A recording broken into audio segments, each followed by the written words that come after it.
Hello everyone, this is Erik, the Asian movie enthusiast, and this is my review of Inuyashiki, a Japanese thriller, drama, action hybrid from 2018 that is based on a related manga that previously spawned an anime series.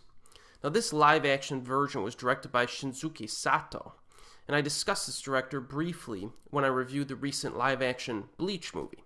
This guy is quietly built an entertaining filmography, with my personal favorite movie being I Am a Hero, the zombie flick. But can Inuyashiki knock I Am a Hero off of that pedestal as my favorite Sato film? It's possible. It's a possibility.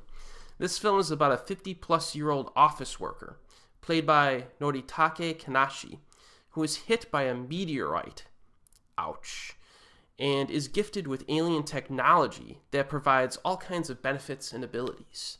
A younger man, played by Takeru Satoh, experiences the same event, but intends to use his gifts for malicious purposes.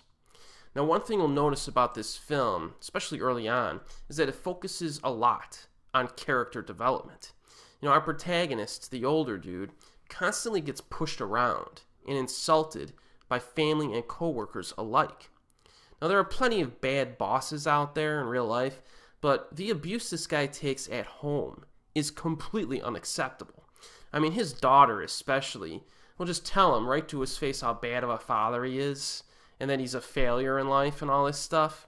And from what I could tell, the guy's just an average dad who cares about his family and is doing his best.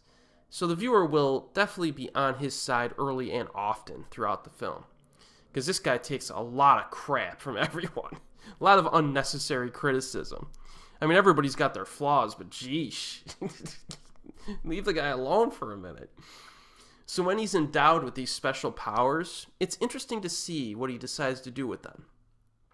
Also, Takeru Sato's character is given a lot of development as well. He's a guy who's had some family problems himself, and certain things that happen to him in the movie create a situation that pushes him to be more of a villain instead of a law-abiding citizen. He does make some bad decisions along the way as well, which intensifies his problems, but we spent so much time with him that we can kind of understand his actions.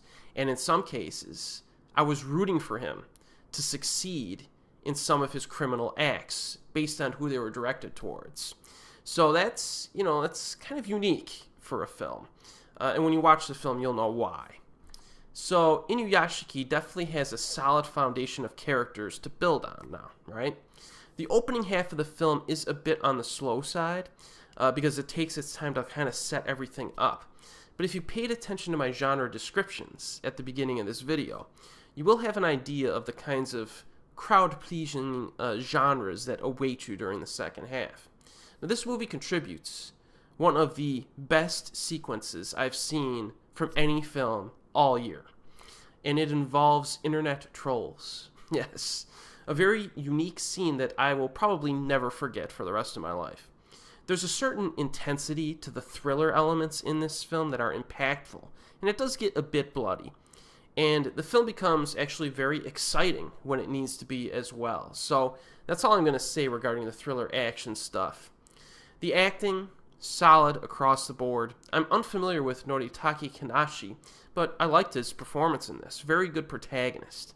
Takeru Satoh was almost playing against type in this role. I don't know how many times I've seen him as a villain before, but this might be the only time I've seen him play such a role, and it was really interesting to see him play a role like this.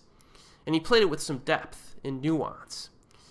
At this point, I'm going to watch anything that this actor's in because he's legitimately good at his profession, and he seems to choose interesting projects. There's not a whole lot of crappy films in his filmography.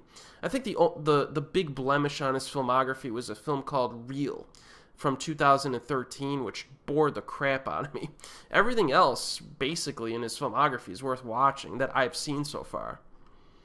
Now, in terms of special effects, they're actually pretty good in this movie. I like the kinds of abilities that were showcased, some of which are common to other movies and some of which not so much. These guys definitely have some really special abilities that are given to them, and it's not limited to like mechanical type stuff. You know what I mean? I'll just leave it at that.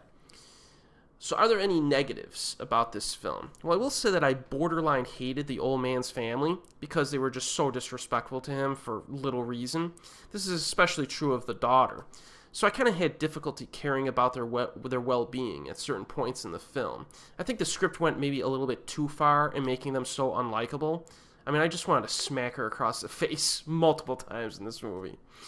Also, Fumi Nikaido has a supporting role in this. Very limited screen time, though. So I felt like her role could have been played by anybody. I'm glad when she shows up anywhere, and she's good. But she had such limited screen time, it kind of made me wonder why she was cast at all. So don't go into this movie for her. Other than that, I didn't have a whole lot of problems with this film. Try to avoid the trailer for this film, though, because it does focus a lot on events that happen later on. And, when I saw this, I had little to no knowledge of what it was about.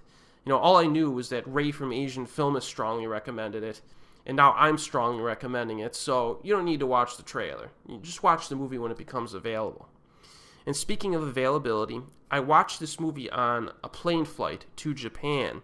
It's currently available on Japanese DVD with no English subs, which I wouldn't recommend watching it that way. But I would assume that, since this is a Sato film and this is a big film in its home country, that Amazon or Netflix streaming is going to pick this up at some point in the near future. So definitely look out for it. It's one of the most interesting Japanese films that you'll watch this year. I'll put it that way. Very entertaining stuff. And as always, I'll see you next time.